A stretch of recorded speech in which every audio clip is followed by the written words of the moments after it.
Before we dig in and go too far in this module, I just wanted to take a moment to show you what you're going to learn in this module.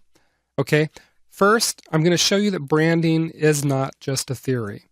All right, branding literally can be make or break for your business. It can be the difference between success or failure for most businesses out there. Also, I'm going to talk about the law of branding. Now, don't worry, there's a little equation here, GB equals BG, but there's no algebra, no calculus, nothing like that. It's very simple, and I'll show you that in just a minute. Lastly, I'll talk about branding as the nucleus of your business. So let's go ahead and jump right into this first section here. Let me ask you a question. Have you ever heard of a man by the name of Haldeman-Julius? Let me share a quick story with you about him. Okay, Haldeman-Julius built a mailing order publishing empire back in the 1920s. He created a company called Little Blue Books, and he built a solid reputation for selling high-quality information inside these little 3x5, just little 3x5-inch pocketbooks with the blue covers. What's amazing is that Haldeman-Julius sold over 100 million books by branding them as, he called it, university in print. This brilliant bit of branding resulted in these little books finding their way into the pockets of everyone from college scholars to simple farmers. You can figure that Haldeman-Julius built up his Little Blue Books brand in order to easily get both first-time orders and repeat orders. People saw his advertisements in newspapers and knew they could trust the brand. In just 9 short years, the Little Blue Books brand was known around the world for producing great pocket guides at low prices. Beyond that, though, Haldeman-Julius proved to the world that product names do actually matter. That's because he sold his books just based on the titles of these books. There wasn't room in his ads for descriptions, so the titles alone had to sell the books. No fancy sales copy, no long sales letter, no benefit-driven ads even, just book titles. And it worked like this. Okay, if a book wasn't selling at least 10,000 copies per year, Haldeman-Julius changed the title. For example, the book The Art of Controversy posted absolutely terrible sales figures. But once Haldeman-Julius changed the title to How to Argue Logically, this very same book sold at a fast clip. It exceeded 30,000 copies in sales. One little change, just the title of the product, made a massive difference in his sales. Now, you might not be selling books, but the point here is still the same. Branding, product names, slogans, and product positioning all matter. It doesn't matter if you're selling reports or books, software, bird feeders, mousetraps, golf clubs, tuxedos, consulting services, or snow removal services, fishing poles or zombie survival gear, RVs, tattoos, or anything else under the sun. Branding matters. Slogans matter. Product titles matter. Okay?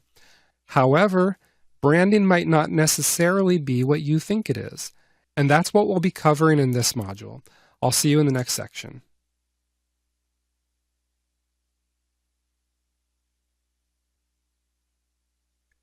Here's what we call the law of branding. It's GB equals BG. Now, if we made this an algebra equation, you'd probably remember that G could equal 2 and B could equal 3. So you'd have 2 times 3 equals 3 times 2. Same thing. 6 equals 6. But this is even simpler.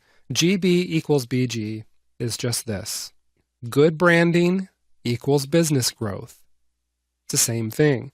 By this point, you should be getting the idea of just how important branding really is. Okay, it's a way to set yourself apart from the competition and to gain customer loyalty. It's not just something that big companies do either. It's something that you should do too.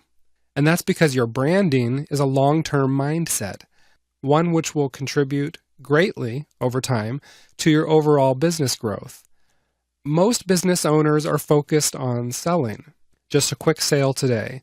But you've got to remember, this is a short-term mindset, because if the consumer doesn't buy right away, they're going to forget about your business and the products you're selling. Okay, that means if you're focused on short-term selling, then you're going to be struggling with commodity-based sales. If we had to sum up the difference, it's this right here. Short-term selling is all about making the sale right now, today. Branding is all about creating customer loyalty for the long term. A good business owner uses a combination of both short-term selling and branding. But a great business owner understands that branding is going to make the biggest impact on sales over the long term. Let me go ahead and show you an example. Let's suppose you are interested in buying a watch. And let's imagine I pulled out a watch brand called Bazinga. You'd never heard of this brand before. The watch looked nice enough, seemed like it kept time, so you asked me, what's the price?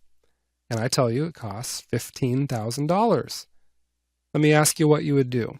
You'd probably laugh in my face, right? Because unless this watch included a free car or the Hope Diamond, it would be really hard for me to sell you on the idea of buying a $15,000 Bazinga watch. But what if this watch was a Rolex? Whether you'd personally buy a $15,000 or $20,000 watch, that's besides the point. Okay, that's because Rolex has plenty of customers lining up around the block to buy watches for thousands or even $10,000s of dollars. That's real-world proof that people will buy expensive watches. Is it because Rolex keeps extraordinarily good time? Not really.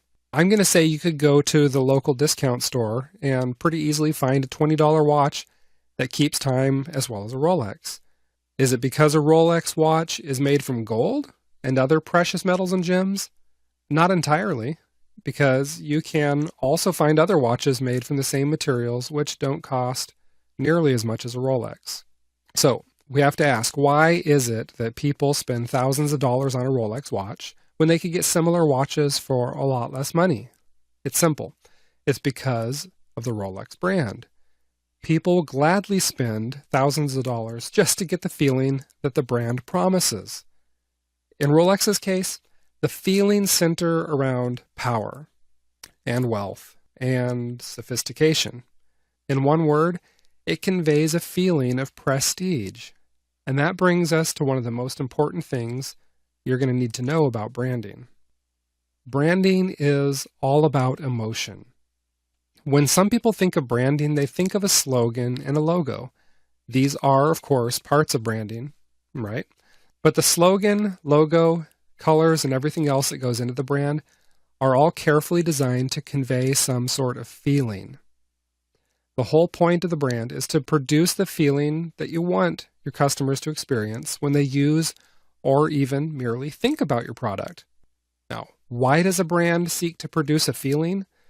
It's pretty simple, because consumers make their purchase decisions based on emotion, and then they justify the purchasing decisions they make based on logic. So in order to move your prospects to the order form, they need to feel something. You've got to be tapping right into their emotional buttons. Direct response sales letters, they seek to do this. That's why those sales letters have, usually, some kind of heartstring tugging story in them as a means of connecting emotionally with the reader. But here's something else to think about. The emotion created by direct response sales material starts fading as soon as the prospects stop reading the sales materials. That's why direct response sales letters work so hard to get the sale right now. Because if they don't, the emotion fades and the consumer loses his enthusiasm for purchasing the product or service. Now let's contrast that to branding. If you build up brand recognition, then you automatically associate a certain feeling with your brand. And that means that you don't need to stand there and sell a product to your customers over and over. You don't need to artificially create the feeling every time a consumer comes in contact with you. If you've done your job, your consumer is going to see your brand and associate it with the emotion. Let me go ahead and give you a couple of examples of that. Let's look at Pampers first. Pampers is a well-known brand of diapers in the US.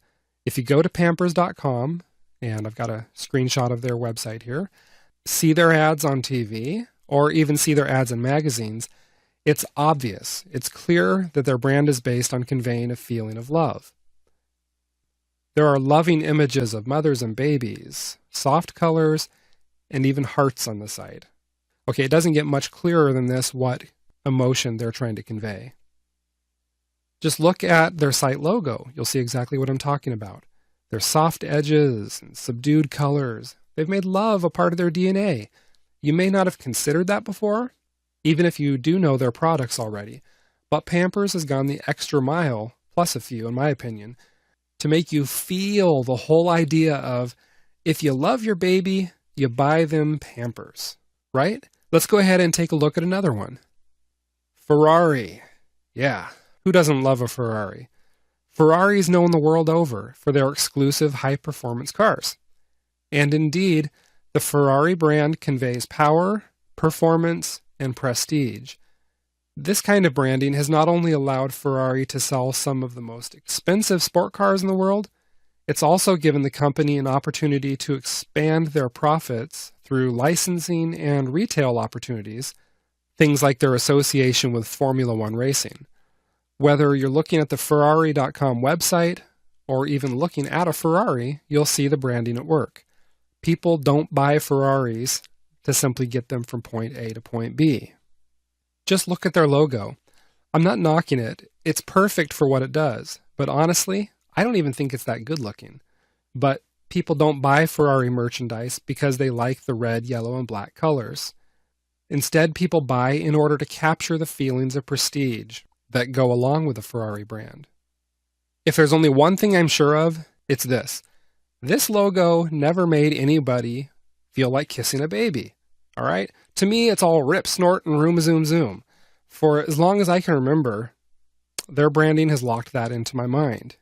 And probably the mind of anyone else that has ever heard of a Ferrari. Speed, elegance, exclusivity. That's what Ferrari is all about. Okay? Now, these are just two examples of two brands that convey a feeling. But if you look around, you're going to find that the biggest brands in the world are all associated with a specific feeling. Think about a few of these big brands and ask yourself, what is the feeling they convey to you? FedEx, McDonald's, Nike. I'm going to guess that as I said each one, your mind quickly recalled not just a visual image, but a familiar feeling of some kind. Pay attention to these feelings as you examine the brands around you, all right? But I've got another point here. The second thing you'll notice is that while a company may freshen its brand image from time to time, they always avoid doing anything that dilutes or otherwise ruins the reputation of the brand. For example, Rolex simply isn't going to start mass producing and selling $50 watches. Ferrari isn't going to start making $50,000 Ferraris, as that would damage the feeling of prestige that comes with exclusivity. And I can guarantee that Pampers isn't going to create a website based on scary black colors or with gothic mommies and pale babies, right? Okay, likewise, once you develop your brand image, you'll want to do everything you can to protect the image while you continue to build the brand. You'll learn more about that in the upcoming module. But for now, let's do a little recap and I'll see you in the next section.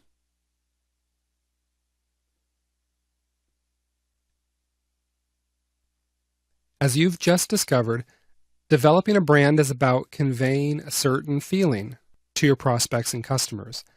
This brand should completely permeate your business. You need to consider the following questions here. The first one, is your brand image effectively conveyed through your website? Yes or no? Is your brand image effectively conveyed through your product names and product packaging? Is your brand image effectively conveyed through your sales material? Fourth, is your brand image effectively conveyed in all of your content, such as blog articles? You can probably see we want to be thorough and make sure that our brand image is conveyed consistently through everything we do. But let's ask a couple more questions. Is it effectively conveyed in all channels, such as social media? Is it conveyed in all communications, including customer support or customer inquiries? Lastly, ask yourself, is your brand image protected in any decisions you make about managing your business? This is what we talked about in regards to not diluting your brand in the decisions you make. Okay? In short, your brand should permeate your entire business. No part of your business should be untouched. Your brand image is the nucleus of your business. It's the heart of it. Okay? So what all do you need to do to make sure this brand permeates your business? That's what you'll find out in the next module. First, a quick reminder. Okay? You should have already downloaded the training manual that came with this course. Be sure to check the training manual because it includes a training exercise you can complete to help you better understand the concept of branding.